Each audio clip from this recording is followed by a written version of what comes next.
Okay.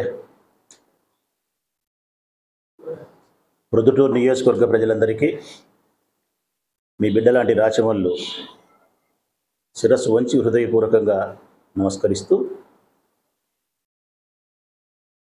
ఈ నెల 13వ తారీఖున జరిగిన ఎన్నికల్లో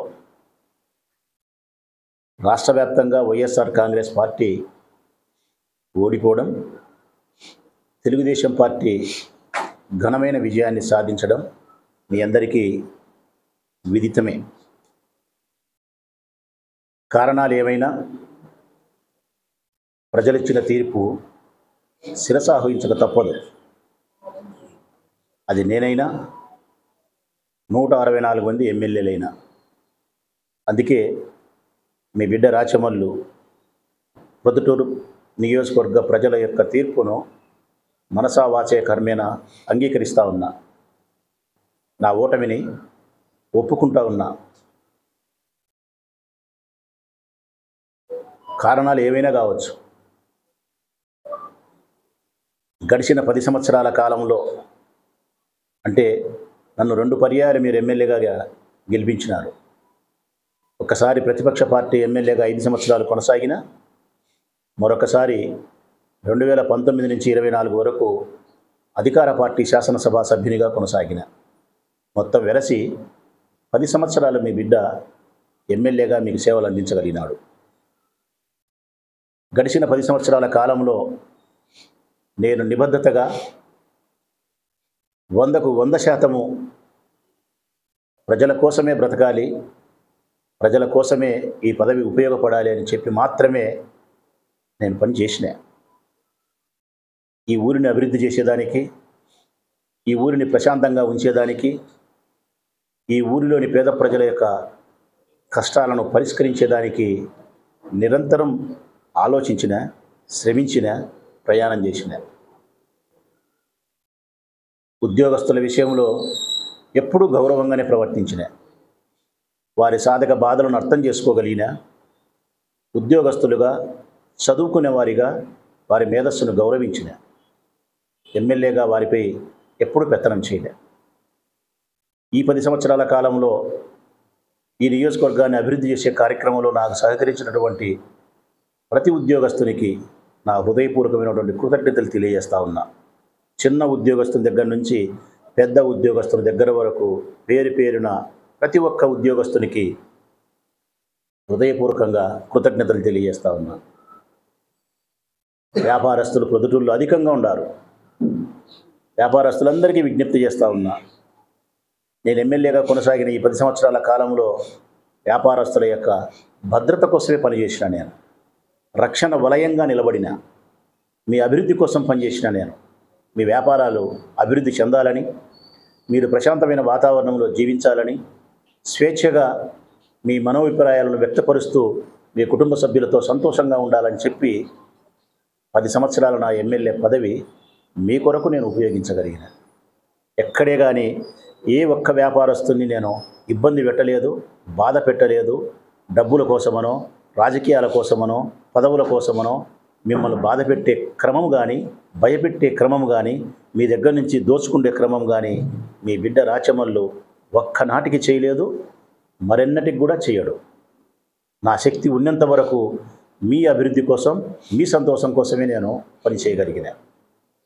ఇక పేదవారు, ఈ నియోజకవర్గంలో ఏ మూల నుంచి ఏ పేదవాడు నా ఇంటికి గడప దొక్కితే, అది ఏ కష్టమైనా కావచ్చు, ఆకలి అన్నా, వివాహమన్నా, మరణమన్నా, ఆసుపత్రి అన్నా, విద్య అన్నా, ఒకటేమిటి, మనిషికి ప్రతినిత్యం ఎదురయ్యే ఆర్థికపరమైన కష్టాలలో, పేదరికంలో నా గడప తొక్కిన ప్రతి పేదవాన్ని నేను హృదయపూర్వకంగా నేను ఆలింగనం చేసుకోగలిగిన, వారి సమస్యను నేను గౌరవించగలిగిన, వారి సమస్యను నేను పరిష్కరించగలిగిన. నేను పేరు పేరున ప్రతి మనిషికి సహాయం చేయగలిగిన. నేను గడిచిన ఈ 10 సంవత్సరాల కాలమే కాకుండా పేదవారి విషయంలో అయితే 28 సంవత్సరాలుగా నేను వారి కష్టసుఖాల్లో భాగస్థుని పనిచేసిన. నాకు ఇచ్చిన అవకాశం ఒక్కసారి మీరు అధికార పార్టీ ఎమ్మెల్యేగా 19 నుంచి 24 వరకు ఈ 5 సంవత్సరాల కాలంలో ఈ నియోజకవర్గాన్ని ఎంత అభివృద్ధి చేయాలనో అంతా చేసిన నేను. తాగడానికి గుక్కెడు మంచినీళ్ళు లేని ఈ ప్రొద్దుటూరు నియోజకవర్గం పట్టణంలో 150 కోట్ల రూపాయలతో శ్రీశైలం నుంచి నీళ్లు తెప్పించి మీకు అందించగలిగిన నేను. 120 కోట్ల రూపాయలతో మున్సిపాలిటీ నిధులతో అడిగిన ప్రతి చోట రోడ్డు కాలువ నిర్మించగలిగిన నేను. జగన్మోహన్ రెడ్డి గారి పాలనలో ప్రతి బడిని బాగు చేయగలిగినాము. మీరు అడిగిన ప్రతి అభివృద్ధి కార్యక్రమాన్ని వేగవంతంగా మీకు అందించగలిగినా నేను. ప్రకాష్ నగర్ అయినా, వివేకానంద నగర్ అయినా, భగత్ సింగ్ కాలనీ అయినా, హౌసింగ్ బోర్డు అయినా, రాచమల్లు కాలనీ అయినా ఒక్కటేమిటి, 20, 30, 40 సంవత్సరాలుగా అభివృద్ధికి నోచుకొని అన్ని కాలనీలను అభివృద్ధి చేసే దిశగా మీ బిడ్డ రాచమల్లు ప్రయాణం చేసినాడు. మీ మన్ననలు పొందగలిగినాడు. అభివృద్ధి విషయంలోనూ, నా జెండా సంక్షేమాన్ని పేదవారికి అందించిన విషయంలోనూ, నా నాయకుడు పాలన విషయంలో పారదర్శకత ప్రదర్శించిన విషయంలోనూ నేను మీ మన్ననలను మా పార్టీ నేను పొందగలిగిన. వ్యక్తిగతమైనటువంటి నా మానవతా హృదయంతో మీకు సహాయపడిన విధానం ప్రతి నోట నన్ను అభినందించే విధంగానే ఉంది. మీ అందరికీ నేనంటే అభిమానమే, మీ అందరికీ నేనంటే ఇష్టమే. నన్ను మీ బిడ్డగా, మీ సోదరునిగా నన్ను దగ్గరికి తీసుకోగలిగినారు. సామాన్యమైన రైతు కుటుంబంలో జన్మించిన నన్ను పెద్ద లీడర్ని చేయగలిగినారు. 2 సార్లు ఎమ్మెల్యే పదవి ఇవ్వగలిగినారు. ఏమిచ్చి మీ రుణం తీర్చుకోగలుగుతా? ఆ చర్మం ఒలిసి మీకు చెప్పులు కుట్టించినా కూడా మీ రుణం తీర్చుకోలేను. ఒక్కసారి ఓటమి చెందినంత మాత్రాన మిమ్మల్ని నిందించేంత బలహీనుడు కాదు మీ బిడ్డ రాచమల్లు. ఒక్కసారి నేను ఓటమి పాలైనంత మాత్రాన మీ వ్యక్తిత్వాన్ని కించపరిచే వ్యక్తి కాదు మీ బిడ్డ.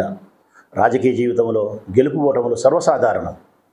ఆ మాటకు వస్తే వరదరాజిరెడ్డి గారు ఓడలేదా?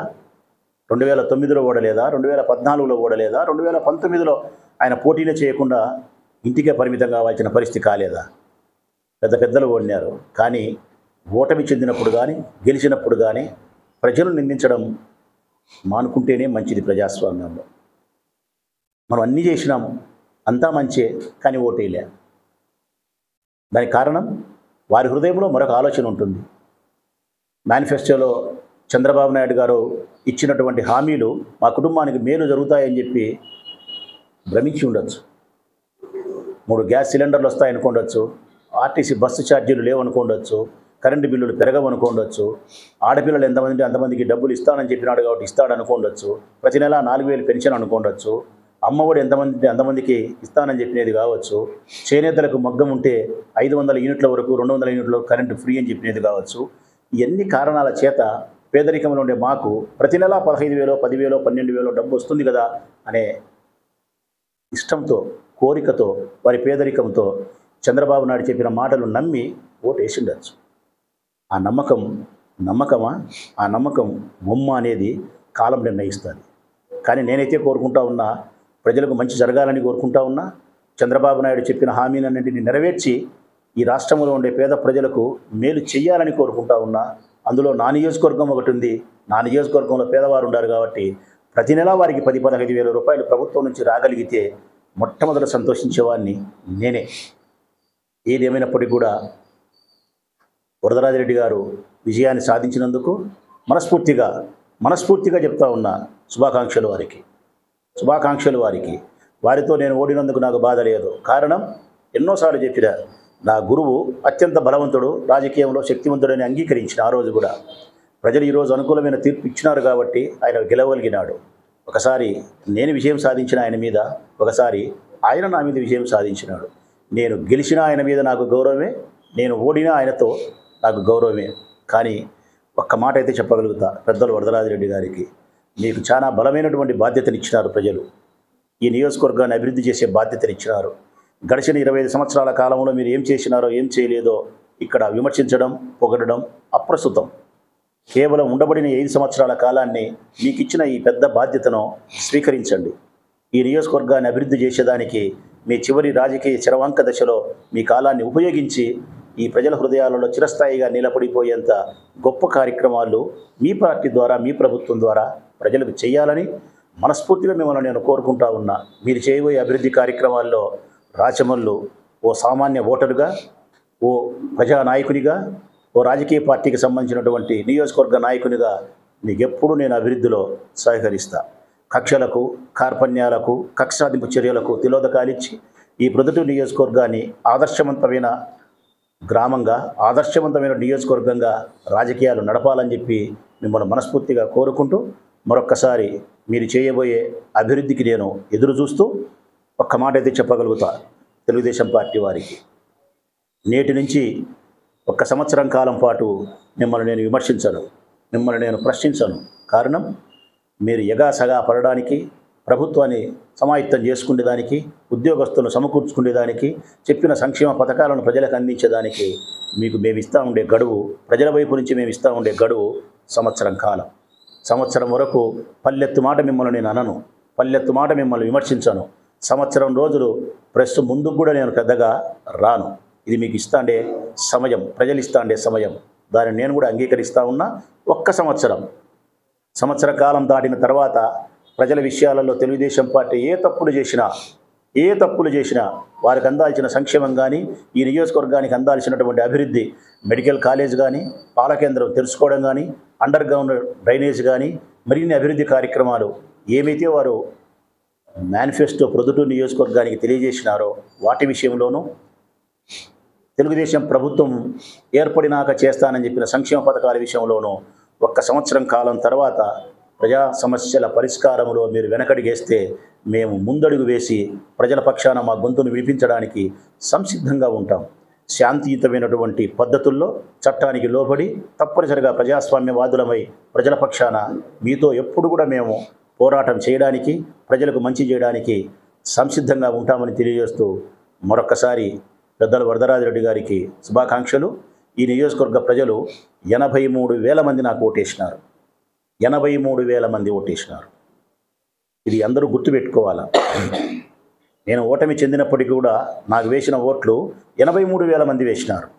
83,000 మంది ప్రజలు ఈ సునామీలో కూడా, ఈ వేవ్లో కూడా, తెలుగుదేశం పార్టీ కింద వేవ్ వచ్చిన ఈ కాలంలో కూడా 83,000 మంది ప్రొద్దుటూరు నియోజకవర్గంలో నాకు ఓటేసినారంటే వైఎస్ఆర్ కాంగ్రెస్ పార్టీ జెండా పట్ల, జగన్మోహన్ రెడ్డి గారి పాలన పట్ల, ఈ బిడ్డ రాచమల్లు పట్ల ఎంత ప్రేమ ఉందో నేను అర్థం చేసుకోగలుగుతా. వెయ్యని ఆ 10,000 మంది గురించి బాధపడేదానికంటే వేసిన 83,000 మంది ఓటర్ల గురించి నేను సంతోషించి వారికి హృదయపూర్వకంగా నేను కృతజ్ఞతలు, ధన్యవాదాలు తెలియజేస్తా ఉన్నా. వైఎస్ఆర్ కాంగ్రెస్ పార్టీ జెండాకు ఓటేసినటువంటి 83,000 మంది నియోజకవర్గ ఓటర్లకు 100,000,000 వందనాలు నీ బిడ్డ రాచమల్లు హృదయపూర్వకంగా తెలియజేస్తూ ఉన్నాడు. నా ఈ ఎన్నికలలో 2024 ఈ నెల 13వ తారీఖు జరిగిన ఎన్నికల్లో 3 నెలల కాలం పాటు నా కోసం నిర్విరామంగా, అవిశ్రాంతంగా శ్రమించినటువంటి ఈ నియోజకవర్గంలోని వైఎస్ఆర్ కాంగ్రెస్ పార్టీ నాయకులకు, కార్యకర్తలకు రాచమల్లు ఏమిచ్చి రుణం తీర్చుకోగలుగుతాడు? నా ప్రాణం ఇచ్చినా కూడా ఈ నియోజకవర్గంలో ఉండే కార్యకర్తలకు, నాయకుల రుణం నేను తీర్చుకోలేను. ఇది ముఖస్థుతి కోసమో మీడియా ముందు చెప్పే మాట కాదు. రాచమల్లు శరీరంలో బొటనవేల దగ్గర నుంచి తల వెంట్రుక వరకు కోస్తే తప్పనిసరిగా నా పార్టీ కార్యకర్తల, నాయకుల పట్ల కృతజ్ఞతాభావమే కనిపిస్తుంది. వారి పట్ల అచంచలమైనటువంటి ప్రేమే కనిపిస్తుంది. ఈ కష్టకాలంలో, ప్రభుత్వం లేని ఈ కష్టకాలంలో నా నియోజకవర్గ పార్టీ కార్యకర్తల, నాయకుల కోసం రాచమల్లు 365 రోజులు 24 గంటలు వారిని సంరక్షించడం కోసం, వారికి మనోధైర్యాన్ని నింపడం కోసం, వారి కష్టసుఖాలను పరిష్కరించడం కోసమే నేను బలిపీఠం ఎక్కడానికి కూడా సంసిద్ధంగానే ఉంటా అని చెప్పి నా పార్టీ క్యాడర్ అందరికీ తెలియజేస్తూ ఉన్నా. మీతో మీ బిడ్డ రాచమల్లు ఉంటాడు, మీ అన్న రాచమల్లు ఉంటాడు. వైఎస్ఆర్ కాంగ్రెస్ పార్టీ కార్యకర్తలారా, ఎక్కడే కానీ మీరు మనోధైర్యాన్ని విడనాడకుండా, వైఎస్ఆర్ కాంగ్రెస్ పార్టీ జెండాను చేత పట్టింది మీ మనసులో నుంచి తుడిపివేయకుండా ధైర్యంగా ప్రజా సమస్యల పరిష్కారానికి ముందుకు వేయండి. కనీసం 1 సంవత్సరం కాలం పాటు సమన్వయంతో, ఓర్పుతో తెలుగుదేశం పార్టీకి అవకాశాన్ని ఇవ్వండి.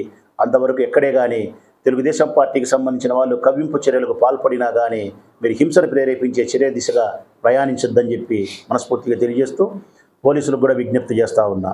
కవ్వింపు చర్యలు ఎక్కడ చూసినా రాష్ట్రంలో జరుగుతూ ఉన్నాయి. గొడవ వాతావరణం చేస్తూ ఉన్నారు తెలుగుదేశం పార్టీకి సంబంధించిన వాళ్ళు.